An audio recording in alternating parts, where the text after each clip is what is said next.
Shalom. Terima Cok. Oke, shalom untuk kita semua. Shalom. Jemaat yang dikasihi Tuhan, kita masuk dalam pemberitaan firman Tuhan yang menjadi khotbah pada hari Minggu kita hari ini. Itu diambil dari kitab Mazmur, pasalnya yang ke-6, mulai ayat yang pertama sampai dengan ayat yang ke-6.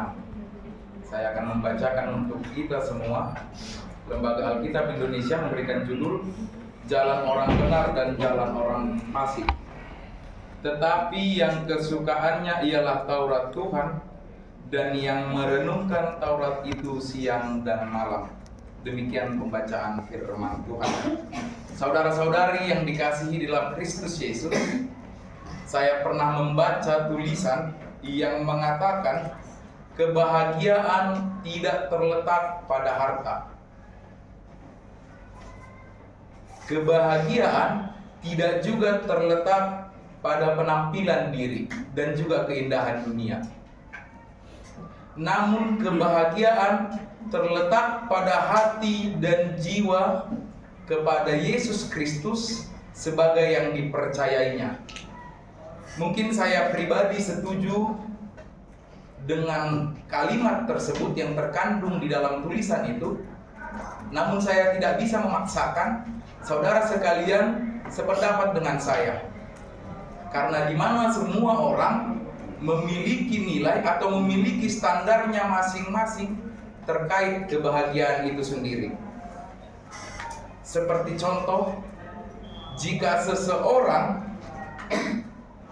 berfokus kebahagiaannya melalui harta dan kekayaan, maka jangan heran orang tersebut berusaha untuk mengumpulkan hartanya, untuk mengumpulkan kekayaannya sebanyak mungkin.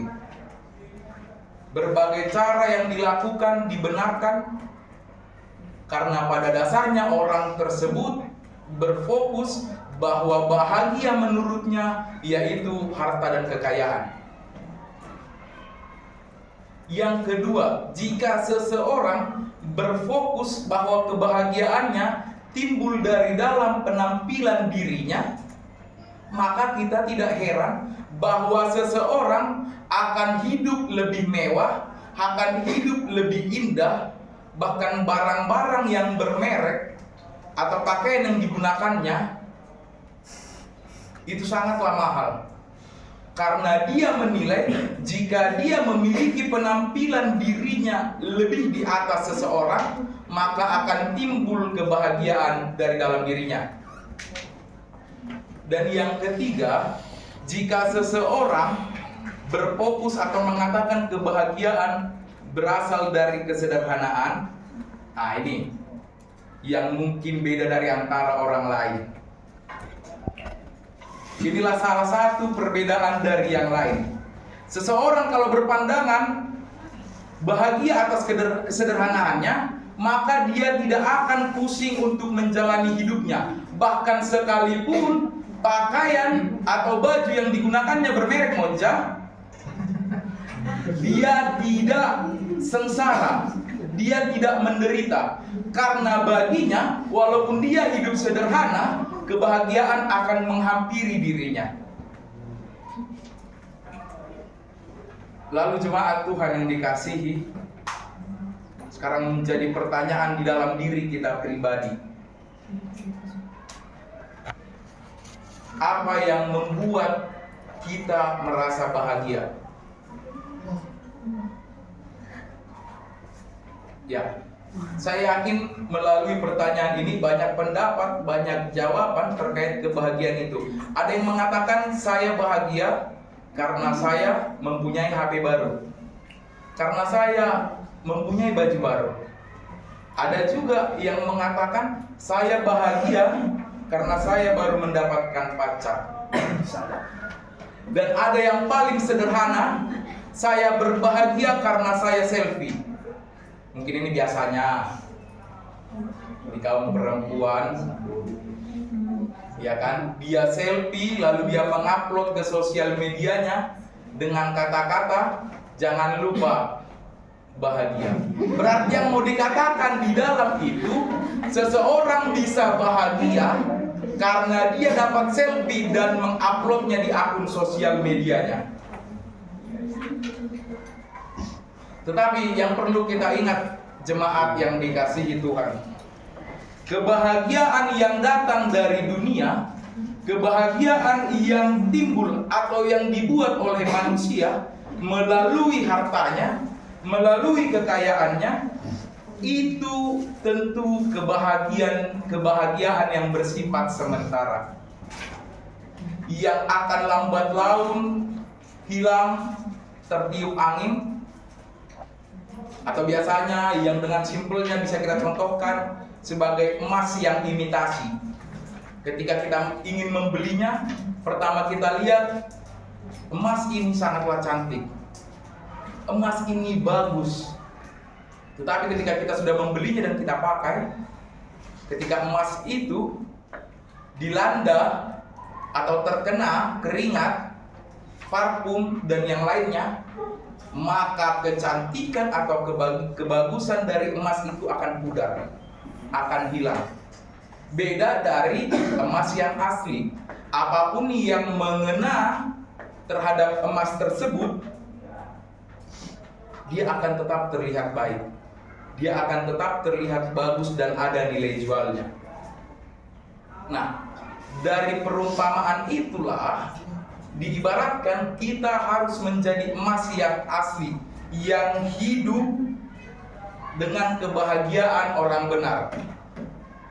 Jemaat yang dikasihi Tuhan, ada satu judul lagu yang mengatakan atau yang berjudul "Di Dalam Dunia Ada Dua Jalan". Mungkin lirik lagu ini singkat namun mempunyai makna yang hebat. Kita sering mendengar lagu itu yang syairnya mengatakan demikian: di dalam dunia ada dua jalan, lebar dan sempit, mana kau pilih? Yang lebar api, jiwamu mati.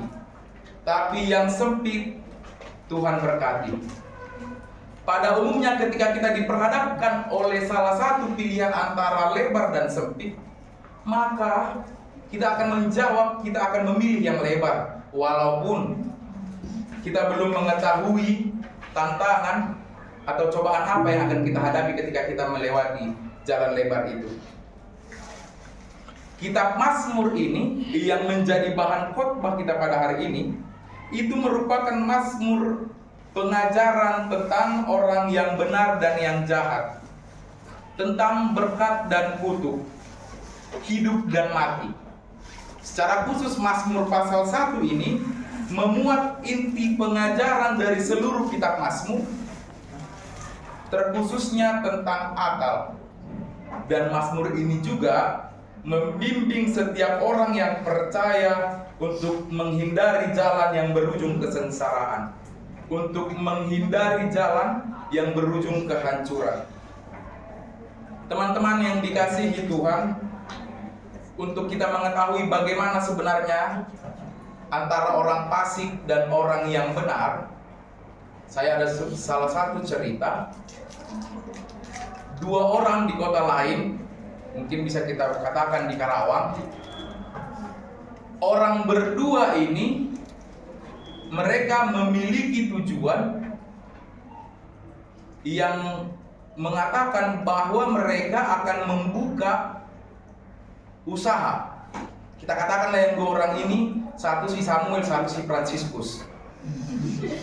Ya, dua orang ini mereka sama-sama tidak memiliki pekerjaan, namun mereka memiliki tujuan yang sama, yaitu untuk memiliki usaha dengan cara berjualan kue.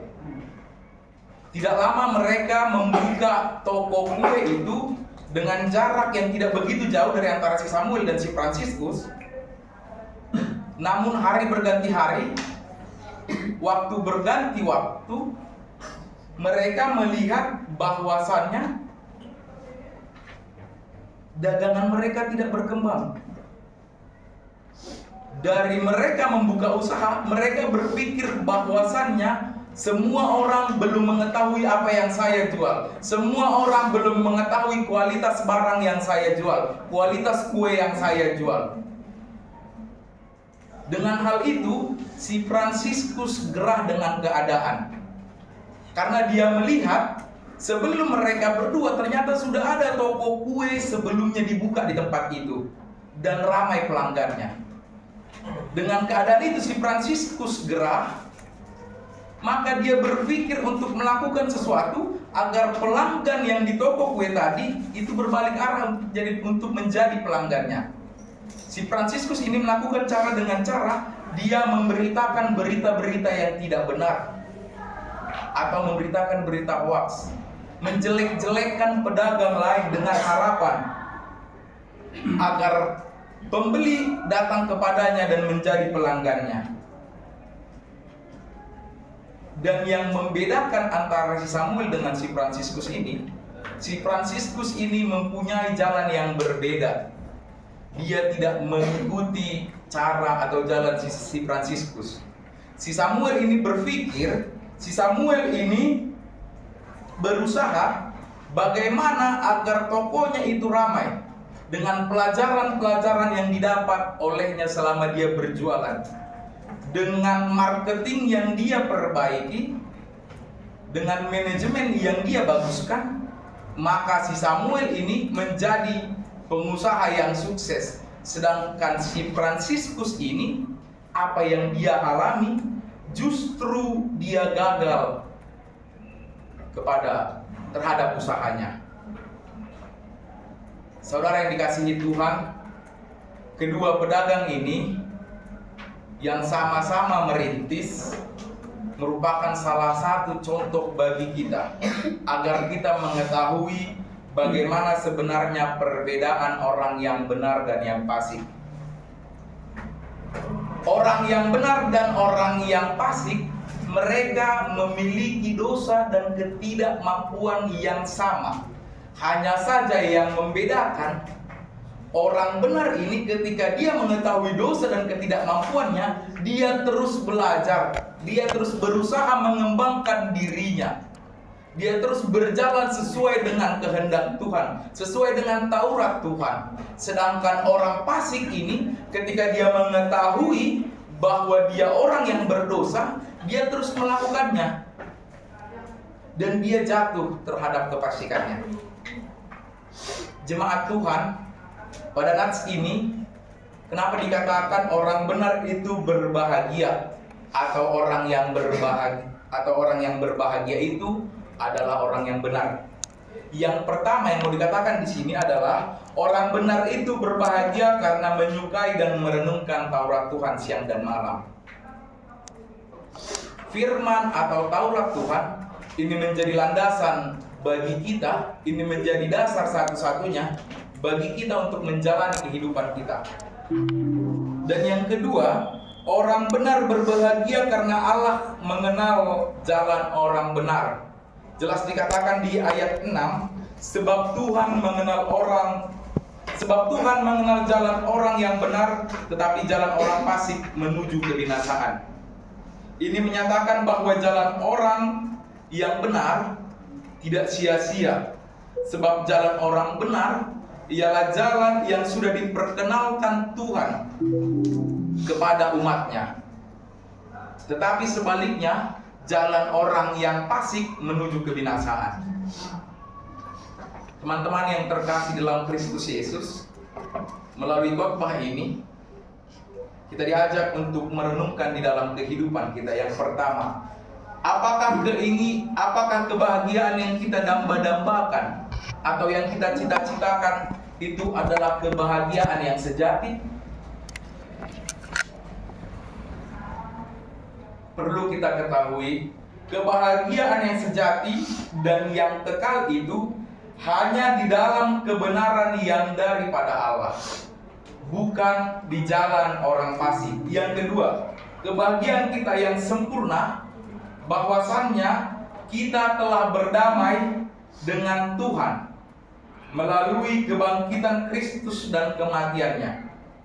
Oleh karena itu, Mari kita memaknai kebahagiaan yang sempurna yang telah menjadi milik kita dengan cara melakukan firman Tuhan. Dan yang terakhir, jadikanlah firman Tuhan menjadi kesukaan di dalam kehidupan kita.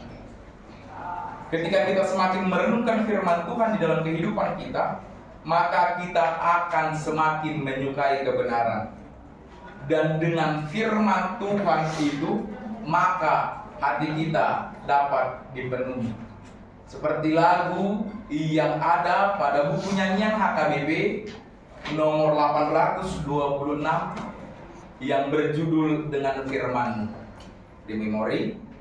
Sesuai dengan nama minggu kita hari ini, yaitu Minggu Eksaudi, yang artinya dengarlah Tuhan seruan yang kusampaikan, atau dalam bahasa Batak dikatakan Saitangihun suaraku ale Jehovah.